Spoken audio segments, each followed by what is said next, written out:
mystery drones are being spotted all over in New Jersey and some other parts of the U.S., and we don't really know what's going on. Now look, this has many residents and even government officials puzzled on what exactly is going on, who's flying them, where they're coming from. Reports are saying the drones are big, they're loud, they're brightly lit. They often go dark as soon as they're seen. In some cases, people do have photos of them, in fact, a lot of them. They also seem to be able to avoid detection by traditional means. And investigations are currently underway into what exactly is going on. Now, let me know in the comments, where do you think they're coming from? You tell me, I'm curious. But look, in other news, a new study is now suggesting that seed oils could be linked to a rise in colon cancer. And seed oils are, of course, one of the top items on the list of things possibly going to be banned under MAHA. And also, puberty blockers have now been banned in the United Kingdom for people under 18. And Trump is also suggesting there could be similar bans of these types of medicines and procedures tied to them right here in the United States. We'll be talking about these stories and more today, so let's dive into it. First off, on the drones. Look, mystery drones, I don't know what else to call them, they've been spotted over key U.S. military facilities, other sensitive locations. They were spotted over Trump's Bedminster golf course. Reports say the drones are big, about as big as a car in some cases. They're loud, they're brightly lit, many different colored lights. They go dark sometimes when you look at them, apparently, according to some officials. Currently underway, there are some investigations. We're getting some details. Now, first off, the White House press secretary, Karine Jean-Pierre, she responded to some of these concerns, and she suggested that even the federal government does not know what is behind them, at least not what they're saying publicly. Watch this. So we are certainly aware, the president is aware, so we're closely tracking the activity and coordinating closely with relevant agency, including DHS and FBI, to continue to investigate these incidents. Don't have anything beyond that to share. Obviously, this is something that DHS and FBI are tracking very, very closely, and so I would have to refer you to them directly, but aware, keeping an eye out and looking into the incidents that you just mentioned. Many of the drone sightings are taking place in New Jersey, and the governor also responded to these incidents. Newsweek said this. It said New Jersey Governor Phil Murphy said the recent drones which have been sighted in the state are very sophisticated, saying, quote, the minute you get your eyes on them, they go dark. And it notes that he disclosed there were 49 reported sightings on Sunday alone, predominantly in Hunterdon County, though he noted some reports might overlap, meaning 49 reports, some of those might have been people seeing the same one. Now, notes the sightings, which began last month, have alarmed residents and led to an ongoing FBI investigation. Drones have reportedly been spotted near the Picatinny Arsenal, a U.S. military facility, and President-elect Donald Trump's Bedminster golf course. In response, the Federal Aviation Administration temporarily restricted drone flights over these locations. And the drones, described as large, brightly lit, and loud, have also been reported over reservoirs, electric transmission lines, and police stations. And note some eyewitnesses have said they are the size of small cars, meaning these are not your like Amazon tiny, hobbyist drones. These are big ones, something more professional. Now, in another testimony during a Homeland Security hearing on safeguarding the homeland from unmanned aerial systems on Monday, New Jersey Congressman Chris Smith said a Coast Guard officer reported a swarm of drones coming off the ocean. Watch this. Last night, I was on the beach in Island State Park in Ocean County with the sheriff.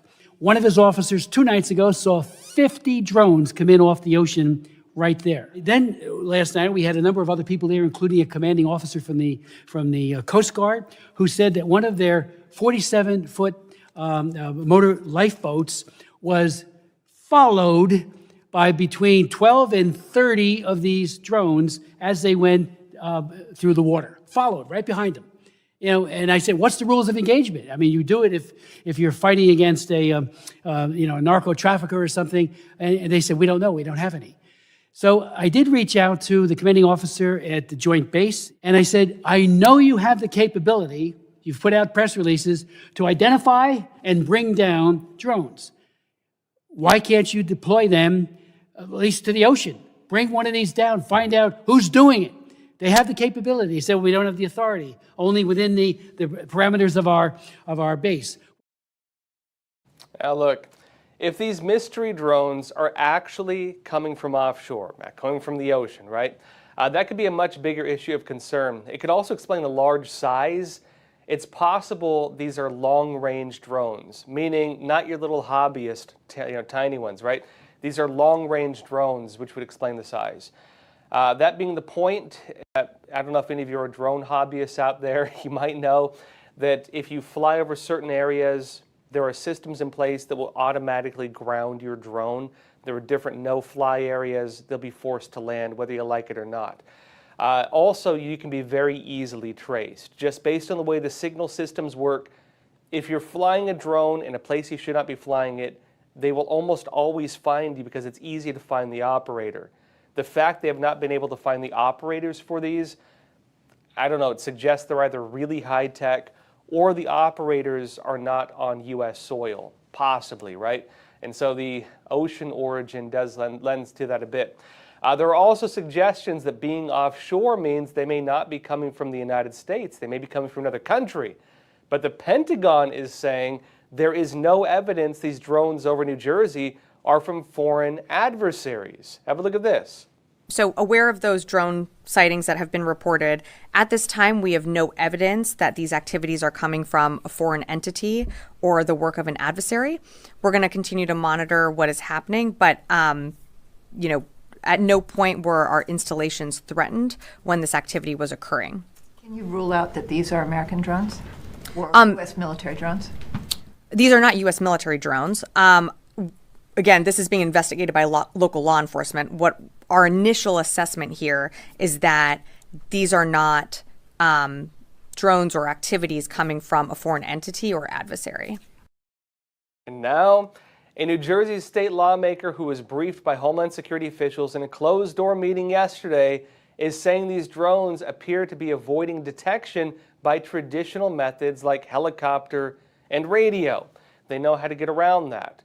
Meaning, of course, well, if it's not hobbyists, which they wouldn't have those capabilities or have things that large, if it's not a foreign adversary, what the heck is it, right? Now, Don Fantasia said this on X. First sightings reported 11/18, with sightings occurring every night since then, from dusk until 11 p.m., 6 to 7 hours every night. Frequency reports range from 4 to 180 sightings per night.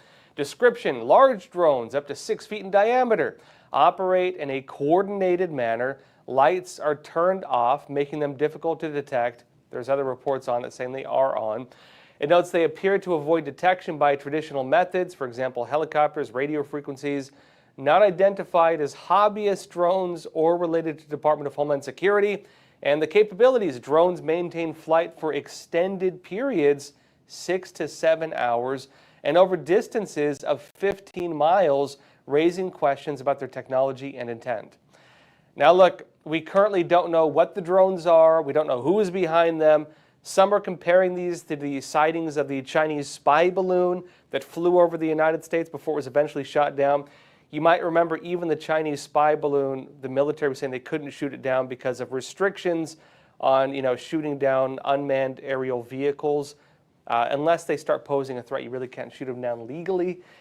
They eventually did shoot that air balloon down after it crossed the entire United States, right? But look, on that note, there was a report a Chinese national was arrested for flying a drone over a U.S. military base and also space facilities. New York Post said this: a Chinese citizen living in Los Angeles allegedly flew a drone and took aerial images of Vandenberg Space Force Base last month, federal prosecutors said Monday. The individual, Yinpiao Zhou, a 39-year-old permanent U.S. resident, was nabbed at San Francisco International Airport on Monday, attempting to flee on a China-bound flight, according to the Justice Department. It notes that Zhou is accused of flying the unmanned vehicles over the base in Santa Barbara County back on November 30th, court papers state, It notes also that drone detection systems tracked the device, which flew for nearly an hour and traveled at an altitude of almost 1 mile above ground level to Ocean Park, a public area near the base. Again, on this hobbyist drone, they could track where the person was operating it. Normally, it's very easy. They note as well that federal agents subsequently searched Joe's drone and discovered several photos of the base taken from an aerial viewpoint the complaint alleges. He also sent messages to another person about hacking his drone to try and make it fly higher than it was designed to, according to court documents. It notes that Joe, who made an initial court appearance on Tuesday in United States District Court in San Francisco, has been charged with failure to register an aircraft, not providing transportation, and violation of national defense airspace, meaning there are crimes related to this. It's important to note the drone of this individual who was arrested, it sounds a lot different from the ones being spotted in New Jersey. The one from the Chinese national, it appeared to be just a normal market drone. The individual was traceable. It wasn't that high tech. The mystery drones are being reported as, as large as small cars in some cases, and seem to be very different in their descriptions.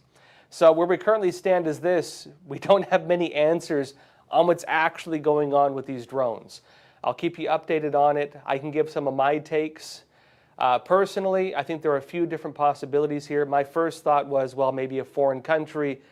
Pentagon is ruling that out right now, not a foreign country. The other side is, and I know people are saying this as well, maybe it's military tests. That is a very real possibility. The ocean origin is important with this, and I would point notably to the hellscape strategy the U.S. military is developing right now to defend Taiwan. What is the hellscape strategy? The U.S. military is rolling out a strategy to defend Taiwan from the Chinese Communist Party that involves undersea drones, meaning ocean drones, surface drones, meaning on the surface of the water, and aerial drones, meaning they're in the air. And so the military actually is working on drones that I think would fit this description, right? They call it the hellscape strategy. That being said, why would they be flying them over like U.S. military facilities? Maybe it's because they think that's less problematic than residential areas. Again, we don't know if that's the case. We don't know if that's what these are. I'm purely speculating based on available information. Like the other possibility is it's aliens, right? But heck, I don't know. I do think, though, that the military has detailed the plans to field drones that do fit this description. Again, they call that the hellscape strategy. So take it as you will. Let me know what you think. What do you think they are? Let me know in the chat. Now, look, another news is part of the Make America Healthy Again agenda with RFK Jr. at the helm. As the nominee to HHS, it's possible we could see bans on some seed oils, something that's been making some noise lately because people are worried about the health and health impacts of seed oils. A new study is now suggesting that these types of oils could be linked to a rise in colon cancer. Daily Mail said this: certain types of cooking oils may be fueling a surge of colon cancers in young Americans, a government-funded study suggests. Consuming large amounts of seed oils, which include sunflower, canola, corn, grapeseed, has long been linked to inflammation in the body. But now in a study analyzing the tumors of more than 80 patients with colon cancer has found they may also raise the risk of one of the fastest growing forms of the disease. Researchers found that patients' tumors had high levels of bioactive lipids, microscopic fatty compounds produced when the body breaks down seed oils. And so a health problem caused by a known symptom of seed oils, in other words. It notes these lipids are believed to be dangerous in two ways. One, they promote inflammation, which helps cancers grow, and they prevent the body from fighting the tumors. Now, it notes the researchers are urging people to swap from seed oils and instead focus on oils with omega-3 fatty acids, such as olive oil and avocado oil. I know some people have also raised concerns about avocado oil. There are some about olive oil, although I will say not all olive oil is created the same. Notably, actually, in America, some of the supermarkets, they sell rancid olive oil. You need to check the expiration date. And if you go to Italy, France, oftentimes they'll look for fresh batches. You want to get olive oil that's made of the current season's batch. Olive oil does not stay good forever. If you have olive oil that's like 2 years old, it's probably rancid. Fresh olive oil is good for you. Fresh olive oil is great. I cook with it, but beware of rancid olive oil. I'd say that's where the problem comes up. Other people recommend cooking with butter or lard, and it's making a comeback. Some people are even using ghee again, which actually I've been using as well. Now, look, we can expect more studies like this coming out as we go forward. Again, they have this whole Make America Healthy Again agenda, which is going to be pushing for these types of things and very likely going to be doing public information campaigns informing Americans and others about the possible health risks of a lot of the foods on the store shelves. Now, there are mixed claims over safety of things like food oils, these seed oils, like artificial colorings and other common food ingredients that RFK Jr. is saying that he wants to ban. And the issue is a lot of these have been approved as food products, meaning some of them are allowed to be sold in the United States, but they're banned elsewhere, like in Europe. And some of them, because they do have FDA approval in many cases, they have mixed studies on whether they're safe or whether they're harmful. You can believe what you like on that. We're very likely going to be getting more answers on whether they are healthy or harmful, though, going forward. Also, folks, in other news, Trump recently threatened tariffs on China, Mexico, Canada, that's over their roles in drug trafficking and human trafficking into the United States.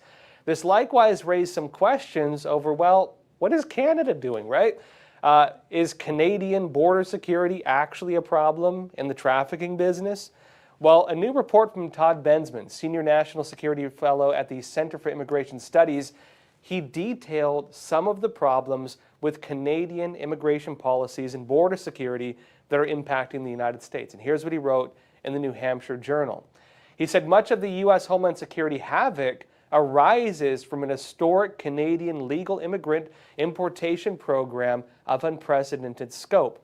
He notes, since the program's 2021 implementation, the Great White North has imported some 1.5 million foreign national workers, 400,000 plus per year for the nation of 38 million people, from dozens of developing nations and hundreds of thousands more foreign students in just 2023, the third record-breaking year of those.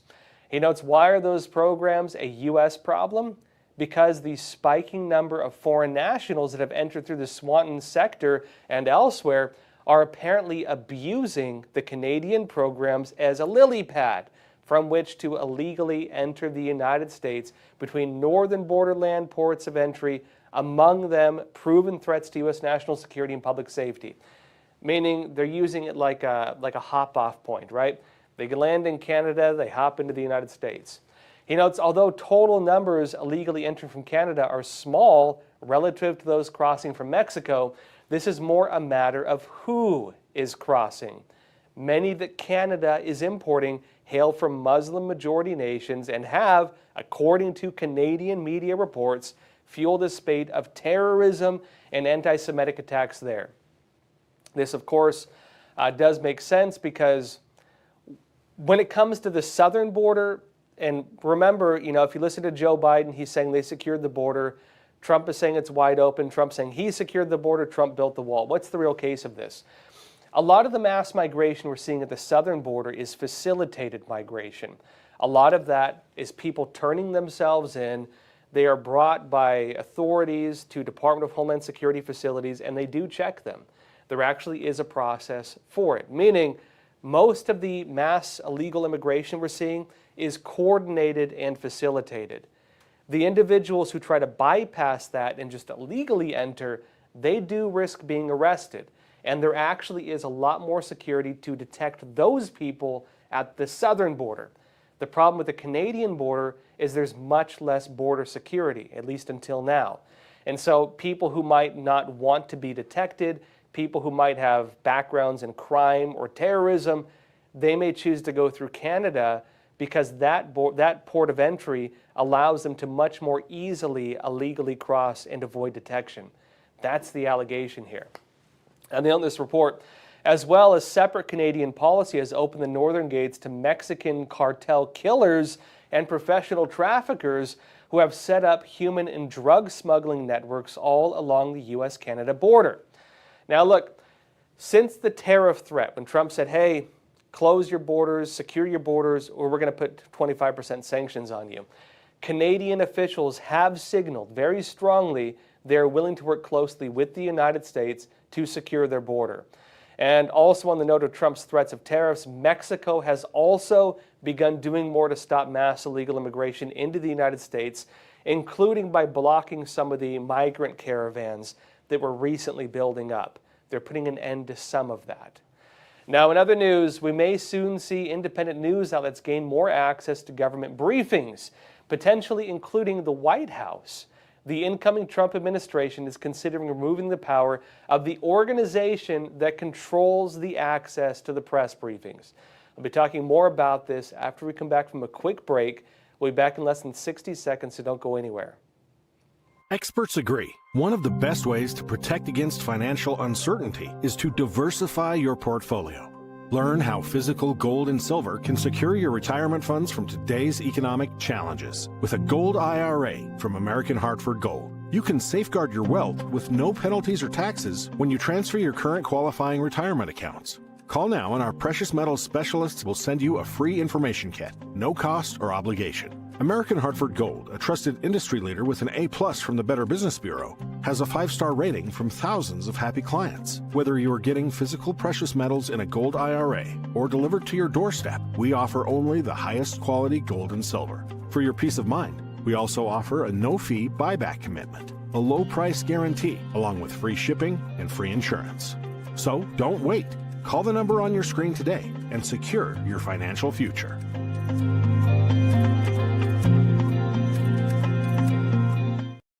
Welcome back. Folks, we may be watching a new age of independent journalism, because what's happening now is we may see more independent news outlets gaining access to government briefings. And this is important because the briefings determine the points being discussed in terms of politics. This could potentially even include the White House. And now, look, as things currently stand, and this is not widely known, the decision of which media are allowed into the White House briefings, it's controlled by a private group. It's tied with the corporate media. It's called the White House Correspondents Association, the WHCA. It's a private organization. They determine who gets in, who doesn't get in, who gets the seats where you get called on to answer questions or ask questions. They basically have a large amount of control over the briefings.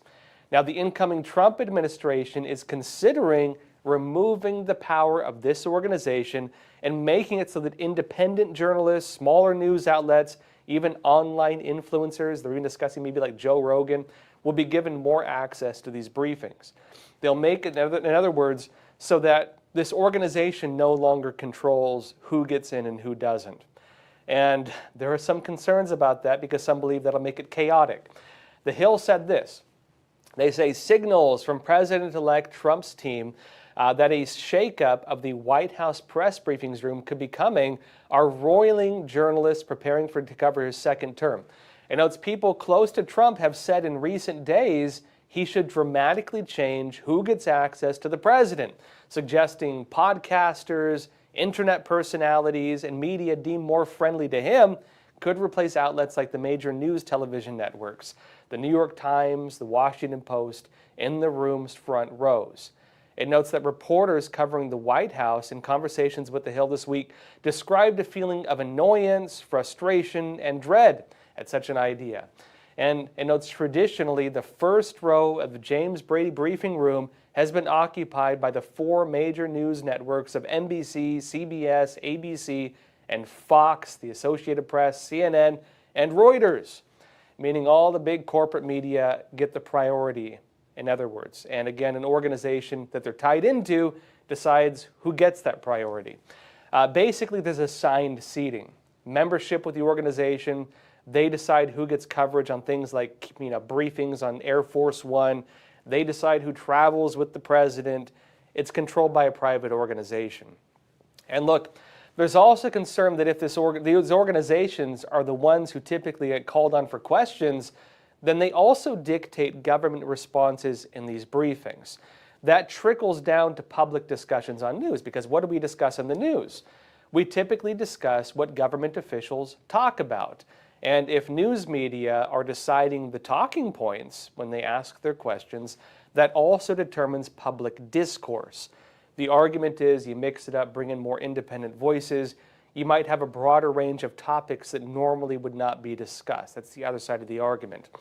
Now, we'll see what Trump decides to do. If he does shake things up in the press room, it's going to be big for new media, but not very good for the conventional media. So we'll see what that looks like. Now, in other news, folks, Daniel Penny was found not guilty of charges related to the death of Jordan Neely. Neely was a homeless man who entered a New York City subway, began threatening passengers, saying, "I don't care if I go to jail," and so on. This led to Daniel Penny, and not just him, but actually a group of other men, to restrain Neely. And Daniel Penny put him in a headlock. There's a photo of it. Neely later died. And now that Penny has been found not guilty, including of manslaughter, not guilty, his lawyer is suggesting a possible lawsuit against New York District Attorney Alvin Bragg, and also the medical examiner's office. And they're suggesting there may be some problems with the way the case was handled. Fox News said this. It says, Marine veteran Daniel Penny's defense team is eyeing a malicious prosecution lawsuit against District Attorney Alvin Bragg and others behind the charges, turning the tables after the lengthy, high-profile case concluded with an acquittal. Again, not guilty. They say, just like Danny said in his interview, it was like they wanted to try and get him on something. Penny's defense attorney, Stephen Razor, said Wednesday, reacting to the acquittal on Fox and Friends. Now, the lawyer, Razor, said the suit would target Bragg for blurring the ethical lines with the case's handling. And notes the filing would also home in on the medical examiner's office, which he alleged colluded with Bragg's office. Now, look, innocent till proven guilty on both sides. These are purely allegations. We'll see what comes out from it. We don't have any details beyond what these words are right here on the possible lawsuit, whether it's even going to happen. But we do know the case was deeply politicized. A lot of news outlets, they framed it as, race politics and with race narratives and so on. And when it came to the prosecution, that was also a big part of it, right? It fits in with the concerns that prosecutors across the United States are looking at the color of a person's skin and judging the case based on race. Now, we don't know if that's the case in New York. We don't know. But that will be probably one of the allegations because, again, that's the way the case has been framed up until now. In other news, puberty blockers have now been banned in the United Kingdom for people under the age of 18. And these hormone-suppressing drugs, they're typically used as part of the trans procedures. If a boy wants to identify as a girl or something else, they might suppress his hormones during the stage of puberty. These are like, 11, 12, 13-year-old kids. Sometimes they're prescribed for that reason. They do it to girls as well. This is the official announcement from the UK government website. Here's what it says. It says existing emergency measures banning the sale and supply of puberty-suppressing hormones will be made indefinite, meaning they temporarily blocked them while they did a study seeing whether they're safe or not. They're now permanently blocked. Indefinite, meaning maybe forever, maybe not. They're going to review it again in 2027. They note this is following official advice from medical experts. And they say the Commission on Human Medicine, CHM, has provided independent expert advice that there is currently an unacceptable safety risk in the continued prescription of puberty blockers to children. It recommends indefinite restrictions while work is done to ensure the safety of children and young people. The NHS stopped the routine prescription of puberty blocker treatments to under 18s in March 2024, following the CAS review into gender identity services. And it's at puberty blockers for the treatment of gender incongruence and or gender dysphoria in under 18s were banned temporarily in May of 2024 after the case review found there was insufficient evidence to show whether they were safe. Legislation will be updated today in the UK to make the order indefinite and will be reviewed again in 2027, meaning maybe they'll make them legal again for people under the age of 18 in 2027. We don't know. Trump has suggested there could be similar bans of these types of medicines and procedures right here in the United States as well. It's possible the studies in the United Kingdom could also be used to assess the potential dangers of the drugs in the United States and with U.S. regulations. As we know, European studies on the safety or lack thereof of many food ingredients is also being used in the consideration of whether they should be banned in the U.S. It's very likely the reviews of drugs and other things done in other countries could also inform U.S. regulations. In the United States, Trump is also suggesting, based on his campaign videos, that he wants to make it so that even doctors who have carried out these procedures, teachers who have recommended these procedures for kids, that they could be opened up for lawsuits from children or parents whose children have undergone these procedures. Meaning, of course, that anybody who's been involved with this could be sued, maybe even face criminal charges. We will see whether that actually happens when Trump comes into office, but he is suggesting it. Folks, hit the like button, leave a comment, and let's jump into some questions. Let's see here. Look, I'm curious, what do y'all think about these drones? I want to know what you think they are. Let me know in the comments too. Science Chick 72, you're saying government agencies are in a circular firing squad when it comes to getting a straight answer. That is true. If you watched, well, I showed you a clip of it, the White House press briefing, they defer it to other agencies. White House is like, look, we don't know, ask the Pentagon, ask Department of Homeland Security. We have no idea. You talk to the Pentagon, they're like, we have no idea. We have not been given authorization to do anything about it. Talk to someone else. And they do tend to kind of send you around in circles. It's purely speculation at this point, what you think they are. It is pretty bizarre, though, that they're seeing so many basically every single day at this point. It is interesting, I think, too, that they're saying that they don't pose a threat. How would they know that, right? Unless they knew something about them. Unless they had some deeper knowledge about what these are or who's behind it, on what ground would they say they don't pose a threat? Other than maybe they haven't done anything yet. Typically, if they're flying over, critical infrastructure like electrical facilities or military bases, you would call that a threat if you didn't know what they were. So why are they not being called a threat? To me, that suggests that maybe they know a little bit about it. They're not telling us if they are willing to make that assessment. There's also just the case sometimes where officials will make comments based on their own perspectives that may not actually reflect, official written doctrine or whatever.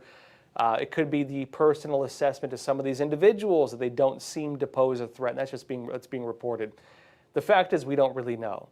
The other point is, if we don't know, if they're saying publicly it doesn't come from any foreign adversary, at the very least, we know that's not the case. Notably in New Jersey, there was some suggestions from local officials saying that it was coming from an Iranian mothership, that maybe an Iranian mothership in the ocean is releasing these things. The military has said that is not the case. This is not some Iranian super technology. So that's also not the case. To me, that does suggest they know something about what these are, and we're not being told fully what that is. Let's see, VW Birdhead. You're saying shoot down one and dismantle it. Who/what are we trying to hide? Yeah, right. That's the American way. They are flying pretty low, allegedly in some cases, meaning you probably could shoot them. But at the same time, others have raised the question, well, if they're more advanced than stuff we have, do you really want to shoot one? Like, you don't know what it's capable of. When it comes to the military, Representative Chris Smith was asking officials in the military why they don't ground one, because there is technology to force them to land, why they don't shoot them down. They're basically saying, as was said with the Chinese spy balloon, that they don't have authorization to actually shoot them down unless they're given like orders to do so. Normal rules of engagement, you can't just shoot these things down, whether it's a weather balloon, a spy drone, or whatever else. So they would probably need like White House authorization to do it, as happened with the weather balloon or the spy balloon, right? Crash Bandit, you're saying drones are mandatory reporting to FAA. It was a bill a few years back. That's true also. It depends where you're flying them, but if you're flying them over military facilities, again, I don't know if any of you are like drone hobbyists out there. You know, I work with drones or drone operators sometimes when we do documentaries and stuff because, you know, some of the filming we do includes drones. There is tight regulation on them. You have to really know which areas you can fly them in, which ones you can't. They can fine you a lot of money and possibly even take your drone, and they're very expensive. And so, you know, you do have to register your drone with the FAA under certain circumstances. Usually if it's over about half a pound, right, 0.55 pounds, right? And so there are pretty tight regulations on this. And heck, to Crash Bandit's point, if these things are as big as small cars, we could assume that they weigh more than half a pound, right? I would assume. And if they're that big, yeah, you would have to register them, suggesting that if these things are not registered, at the very least, it's not hobbyists, right? James Dyson, you're saying, why can't someone or something just follow the drones back home? James, that's a great question. If you watched the video from Representative Chris Smith, he was in Ocean County, New Jersey. I used to live around that area when I was a kid at some points, mainly around like Point Pleasant, Toms River area, you know. So I know that area pretty well. You know, you have Jenkinson's Boardwalk. Go a little further south, you have Seaside Boardwalk. Fantastic place to go for the summer if you've never been there, by the way. And so it's very crowded, tourist area. That's kind of where the drones are coming in. Now, Chris Smith was down there talking to a sheriff, and if you watch the video, he was saying the sheriff is operating drones. Presumably, he's trying to find where they're coming from. It would make a lot of sense that, yeah, just follow, you know, they're following us, just follow them right back and find out what the origin is. I would assume the military is doing that. They're not telling us much beyond that. The other possibility is that, again, these are long-range drones, and some of the drones may not have the capabilities to go that distance, right? If you're dealing with drones that are the size of small vehicles or small cars, you're dealing with more like military-sized drones, right? Those are like your military-sized drones. I don't even know if you can buy those on the internet. You might be registered as an airplane if you have ones of those size, right? Like a small Cessna or something like that. You're dealing with that size, and so it's unlikely. You know, I know a lot of guys who work in law enforcement. A lot of the drone operators with law enforcement, it's oftentimes them buying their own drones and then using them as part of their jobs. They oftentimes are not supplied with these things, and so, you know, they're using the same ones that you or I would buy on Amazon or, you know, buy on the internet. Like, they're using the same ones, and they would not have that kind of range. Not only that, but there are some restrictions in terms of the drones that are capable of being sold on the market. This is also another key point with this. They restrict the range of drones. In terms of U.S. regulation, you can only have a drone that can fly within eyesight. Anything beyond that is technically illegal. Now, they do sell drones that go beyond that, and they kind of don't really regulate it. Like, you can technically buy ones that go beyond that, but you will be breaking the law if you do that. And so my point with that is, if they're too far offshore, there are no legal drones you can buy on the internet that would have the capabilities of following them. It would have to be a government operation to follow them. And they would probably have to use more official things, because even the police oftentimes are using hobbyist drones. But that would make a lot of sense, right? Let's see, mirror, mirror. You're saying it's not just with the illegal, it's just like with the illegals. We don't know who they are, but we presume they're not a threat. Lol. Yeah, right? Yeah, we don't know anything about them, but don't worry because they're probably okay, right? And F, you're saying, when the agencies state no evidence of something, that is just a vague avoidance of saying yes or no. That is true too. This is kind of the way that legalese works. We don't have any evidence on that. That can mean we have not conducted any official studies which the public can get their hands on. Because evidence would often mean evidence of an investigation. We know exactly what's going on, but there's been no investigations, and so we have no evidence on what that is. It could be something like that. The other reality, too, is at this point, these are what you would call UAPs, right? Or they call them UAPs. They used to call them UFOs, right? Unidentified flying objects. It doesn't necessarily mean they're aliens, right? They're just unidentified flying objects. Now they're calling them like unidentified aerial vehicles, UAVs, I think it's the term for it. Or UAPs, unidentified aerial phenomenon. This would probably fall under that designation. Those of us who grew up during the X-Files age, we automatically assume, it's the aliens when you say those words. But in terms of the actual designators from the military, it does not necessarily mean that. It just means we don't know what they are. This would fall within that. Again, process of elimination for me personally, I would say this does fit the description of the hellscape strategy from the military. That would also explain the secrecy because they probably would not want to identify that the military is training for that. The hellscape strategy, again, involves using drones that fly, drones that are boats, and drones that are undersea. And that would explain the ocean origin, unless you believe it's aliens or maybe a ocean-based hobbyist group that's flying 50 drones every night, right? And if we can write off foreign adversary, I think that narrows it down quite a bit. To me, this does fit the description of the hellscape strategy, the one they have described as the strategy to defend Taiwan. And we do know they are developing drones of this nature for that strategy and others.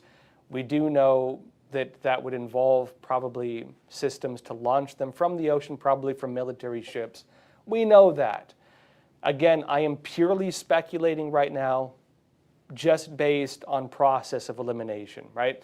This is me purely speculating, but I would say it fits that description. And if you were to ask me on the most likely thing other than aliens, it sounds like the hellscape strategy. Let's see here. Enthos 38, you're saying no American should be forced to use pronouns in black labeled because people live in delusion, compassion, but boundaries. I agree, and I don't think it's healthy. For example, I had an uncle who suffered from really bad schizophrenia, and it was really bad. Like, it really disturbed him. He would not shower at some points because he would hallucinate things like laughing at him when he wanted to take a shower. Eventually, my grandpa, he's no longer with us, you know what I mean? Natural causes, wasn't anything too bad, but my grandpa eventually, was like, okay, you need to take a shower, you know what I mean? It just made him be normal. You do have people who have problems, and if you go the other way and say, you're not crazy, you don't have problems, I see the little people too, you know what I mean? Heck, I don't know, maybe he was seeing something, but who knows? But if you just validate people's delusions, you're not helping them. You're probably going to hurt them. If you have a grown man who wants to dress as like a baby doll and says he's 5 years old and has a weird sexual fetish with kids, like, you're not doing anybody favors by saying, hey, that's normal, dude. You need to tell them that's not normal and it's not acceptable. You know, if you don't have standards as a society, what's going to happen? You're going to have people of very strange fetishes or other things who demand that you acknowledge these things. This is why you have people using dating apps and they're, you know, getting mad at women because you have men who say they're lesbians and they're you know, harassing women who don't want to be with them. It's I don't think it's nice for anybody, you know, personally. Now, that doesn't mean you hate the person. I think that's the other side of it. I think we've discussed this before. Just because you disagree with somebody or you don't approve of their moral values doesn't mean you hate them, doesn't mean you're afraid of them, like you're a whatever phobic or something. It just means that you have values that don't reflect what they're doing. And I think it's fine for people to have different sets of values. Personally, I don't care what people do. If they want to dress like a baby doll, you know, you do you, but I'm not going to say it's normal. I'm not going to acknowledge it. I don't care if they do it as long as they're not hurting other people or, you know, trying to go after kids or something. I don't care as long as they're not doing that, but I'm not going to say it's normal and I'm not going to say I support it. It doesn't mean that I hate the individual. It doesn't mean I look down on the individual.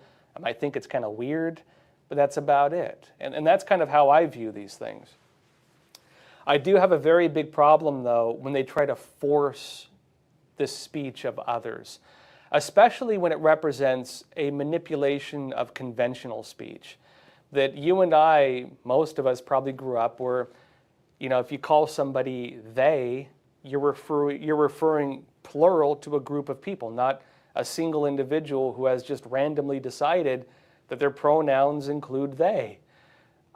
I mean, and how would you ever guess what a person wants to identify as if they can identify as anything they want? I think you're damaging human language at that point. You're damaging the basic social agreement we have on how we communicate with each other. And if you start damaging the basic systems of communication, then you're damaging like basic human relations at that point. You're making it so that people will become so apprehensive of engaging with other people because they don't want to offend somebody that you have a social breakdown. And I think that's what we were watching the last few years. We were entering a state of social breakdown. This is why men are afraid to, you know, approach women these days, is because they've made it a crime in some cases. A lot of women are like, gee, why don't guys talk to me anymore? It's because they made it a crime. The reason why a lot of people just check out and say, I don't want to talk to anybody because I don't want to offend somebody, you're going to have a social breakdown. If you're a kid in school, you don't want to call somebody he or she because you don't want to get kicked out of school for calling somebody something and they just identify something that you would never possibly guess because they can make up whatever they want. When you start messing with human language like that and human behavior like that, you're going to change the nature of human relations. And you're changing it in a way that we don't really know where we're going with it. Like there's no light at the end of the tunnel where they're saying this is what we're moving towards. We're just moving blindly through the dark at the current stage. And so I do think it's going to cause a lot of problems with just basic human relationships. And people, the natural reaction most people are going to have if we keep doing this is they're just going to check out. They're going to go in their houses and say, it's too much stress, I'm just going to watch YouTube or something, or watch a movie and try not to talk to anybody if I can help it, because it's too dangerous to me to try to engage with other people. That's what's being created with those policies. Not to mention, too, it represents a type of coercion. You're forcing your views on somebody else. And this is where some people say that it's almost like a religion, right, or like a cult, right? When I think it's fine for people to have their own beliefs, you know, go for it. But when you try to force it on others, that's when it becomes problematic. When you say that you have to believe this and you have no choice, that's when it becomes problematic. Because I think that if you try to coerce people, you're probably going to have the opposite results a lot of times. You're just going to create resentment and so on. Scott Stevenson, you're saying, we already know we have foreign operators on our soil. You're talking about, I believe, the drone operators and maybe terrorists and so on, people who may be behind these operations we're watching. Yeah, I talk about it quite often that a lot of my personal work as an investigative reporter has been on exposing Chinese spy operations, going back again to 2008. A lot of that is tied to what's called the United Front Work Department, also operations under the MSS, the Ministry of State Security. There are a very large number of Chinese spies operating in the United States, and they have relations with officials in different positions in the U.S. government. They have operations tied to journalists and major news outlets. They have agents of influence who target influencers and business leaders and everything else. But you also have what are called active measures. People engaged in active measures. And these will be your sleeper agents. These will be the actual military guys who, at least as an interim, they might be working on influence operations or building relationships. But if a shooting conflict were to take place, they may engage in more nefarious acts. There were reports, for example, during the Cold War that Soviet at the time, Soviet operators, sleeper agents, had two tasks. One would be to sabotage the electric grid. The other would be to poison the water supply in the event of an actual war between the United States and the Soviet Union. And you do have Chinese operators of that same nature as we speak in the United States. And I will say it again that I believe this is the greatest threat we face, the United Front and its operations from the CCP. I believe this is the greatest threat the United States faces, and I do hope that something's done about it, because not much has been done about it. They're starting to now, but it's the stuff being exposed is the tip of the iceberg, let's put it that way. Let's see here. John Elizondo, you're saying they could be looking for vulnerabilities in the grid or water distribution or such. That is possible. I don't know why they'd use drones for that, unless they want like photographic stuff, and especially why they would risk using very high-tech drones. It would be more effective in some ways to use hobbyist drones. The other argument for it is, well, the guy who was arrested in California, in San Francisco just recently, the Chinese spy, or the alleged individual, again, innocent till proven guilty, right, is on trial. The individual who was caught flying a drone over military bases and taking photos with it, what happened to him? Well, he was caught. Why was he caught? Because he was using a hobbyist drone that he had communicated making alterations to fly higher. And if you're using hobbyist drones, they can trace the operator. The ones being flown that are being reported on the East Coast, it seems there's no way to trace the operator. And conventional methods of grounding them or tracing them don't seem to work, meaning they're higher tech.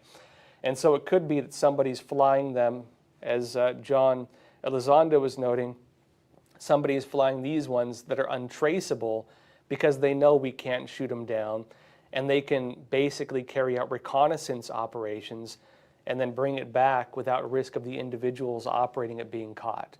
They probably will be caught eventually if it is an individual doing it, if it's not some foreign threat or government program or whatever else. They probably will be caught eventually if it is that. But the other side too, when you're dealing with these types of operations, and I've mentioned this, for example, when Chinese Communist Party aircraft enter Alaskan airspace, right, meaning U.S. territory, or when they enter Canadian territory, which they do through the Arctic sometimes alongside Russia, or if they enter Taiwanese airspace. Why do they do that kind of stuff? The reason is, they do it to Japan as well. The reason is because the countries have to respond to it.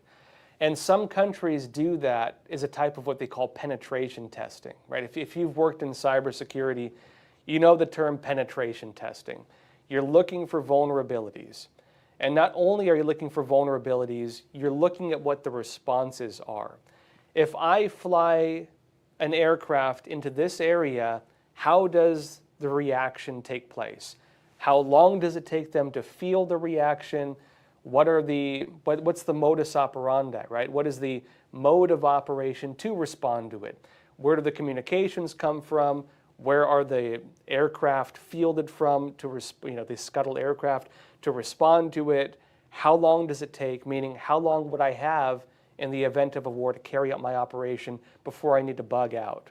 That's the question, right?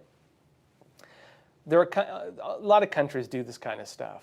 It's normal operation. And so it could also be, if you want to talk about foreign adversary, again, the Pentagon has said publicly they don't have any evidence currently that this is from a foreign adversary. So I'm just speculating here. If this were China, for example, and it was a high-tech drone program they're using, similar maybe to the Chinese spy balloon we saw. Hypothetically speaking, if this was them, the use of drones for this nature could be saying, if we were to launch a large-scale drone attack against the United States, 50 drones coming at once, for example, what would they do to stop us? What would the scuttling of aircraft look like? What would air defense look like? How far could we get to launch a possible attack before they push back? Where's the line that can't be crossed, in other words? And as things currently stand, they have not yet found that line, right? Although, if you remember, when it came to the Chinese spy balloon, they did have technology that could detect possible weaponization of that drone. They did not find it. And they also have ways of jamming so that information cannot be stolen over certain key areas when an operation like that happens. Those were two of the things revealed during that incident. Again, going back to the point of penetration testing, that would be brought into the field of study of these countries when they say, what is the value of it, right? An additional comment from John Elizondo, you're saying Russia does this all the time around Alaska, tests our response, that is. Yeah, they do. Around Alaska, and again, actually in Canada, they oftentimes go into Canadian airspace, which would be part of the U.S. defense zone as well. We work with Canada very closely on air defense for that reason. Russia even fields like bombers and stuff, doing that kind of stuff. Sandy Sefkick, you're saying language has been bastardized beyond belief. I believe you're talking about the gender issue and the pronouns issue and everything else. You're saying language has been bastardized beyond belief. When they tried to get us to use pronouns, them, they, used to mean a group of people. Yeah, you can also look at, this has been going on for a long time. This is actually not even a new phenomenon. If you want to go back and study the alteration of just the English language, George Orwell talked about it a lot with, when he called it newspeak, N-E-W-S-P-E-A-K, a word he came up with. Newspeak referred to the alteration of definitions of words. And by changing the definition of words, changing human interaction so that certain revolutionary ideas cannot even be considered because people don't have the vocabulary for it. That people become incapable of thought or certain types of thought that are unwanted, by the system because the language and definitions of that type of thought have been removed. If, most of us, we think in the language we were raised with. I think in English. And so my thoughts, that the theory is here, would be limited to the definitions within the language I speak. If you alter language so that maybe you introduce new concepts, 72 genders, or whatever they call it now, they've introduced language to make me think about that kind of stuff. When a lot of communists do like what they call agitation propaganda, part of that is to make, part of it's to enrage people. But the other part of it is to create a revolutionary mindset. They want you to start thinking like this. They want those thoughts in your head. And the Chinese Communist Party, for example, under Mao Zedong, they had what's called power words. They actually called them power words, where they would take conventional language and alter the meaning of it to have revolutionary value. The CCP took it so far they even altered the entire Chinese language. Many people point to the alteration of even Chinese characters between traditional characters and modern pinyin. and the way that they took out meaning of the characters through that process. Some people argue it simplified the language, but there are arguments of the values that were removed in terms of how they actually altered it. In the United States, there was a broad alteration of the English language during what was called the structural linguist movement. This is really not well known. At home, I have an entire dictionary of all the words that were altered during the structural linguist movement period. And I believe it took place around like the 1950s. I can't remember. I have an entire dictionary of all the words that were altered, and it's incredible to read. Again, look it up. It was called the structural linguists.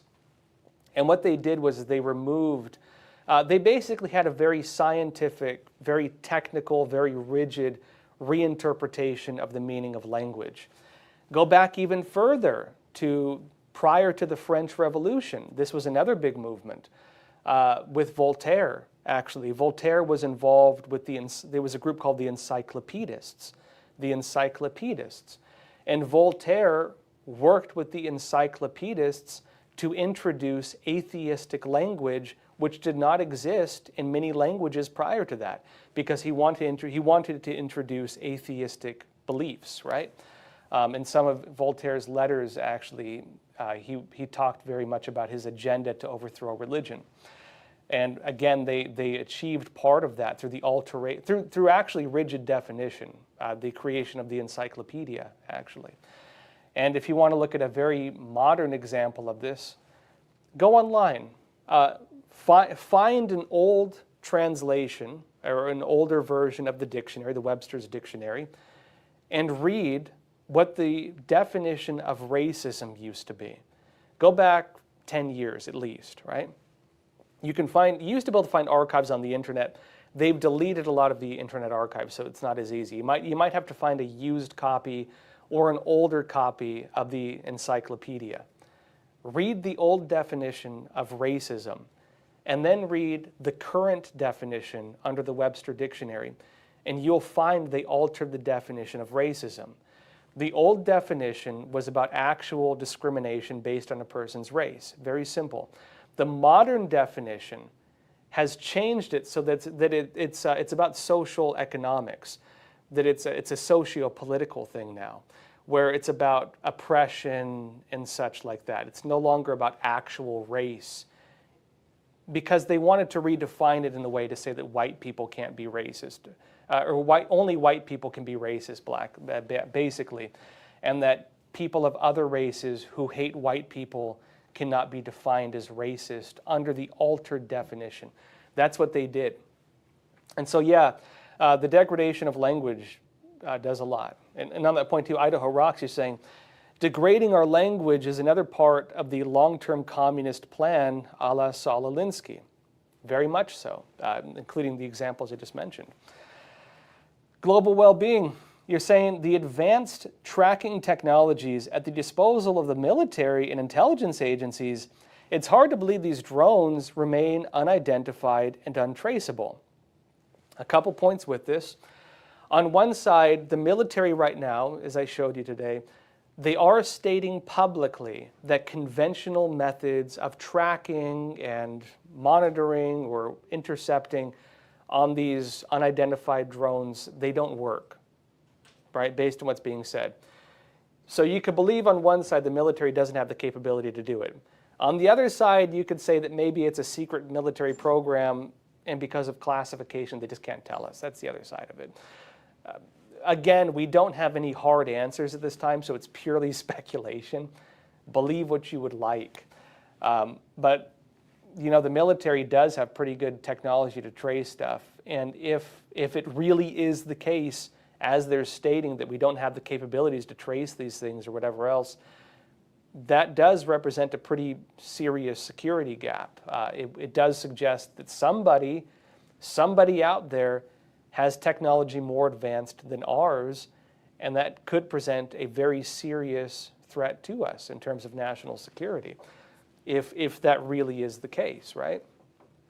No matter what you believe it is, that would be a very valid concern, which a lot of U.S. officials have noted. when it comes to these unidentified aerial phenomenon, they demonstrate capabilities beyond ours. And whether you believe it's aliens or a foreign adversary, whatever you want to, or some hobbyist or billionaire hobbyist somewhere, believe what you want, they do demonstrate capabilities more advanced than the technology we have. And if it's China or Russia or Iran or somebody else, and they have technology like that, which we can look in the sky and see right now, that does represent a very serious national security threat. And I think that's also why it's being taken so seriously. In New Jersey, they're actually talking about making a limited state of emergency over it. We'll see if they actually do that, but that is being floated right now. Hopefully we'll get more answers on this. Again, it's just a lot of speculation right now, so I don't want to over-speculate, but it's wild stuff, right? All right, folks, that said, let's call it a day for now. Thank you for being here. Please don't forget to share this video. Send it to a friend or family member. You can send them the YouTube link if they don't subscribe yet. We do put the whole episodes there right now. We're trying to build back because we've been censored so long. We're gonna build back better, folks, as soon as the censorship is lifted. So please share this episode. Also hit the like button. I really appreciate it. And it does help us with the algorithms. And folks, that said, please take care of yourselves as always. Stay informed and stay free. Thank you.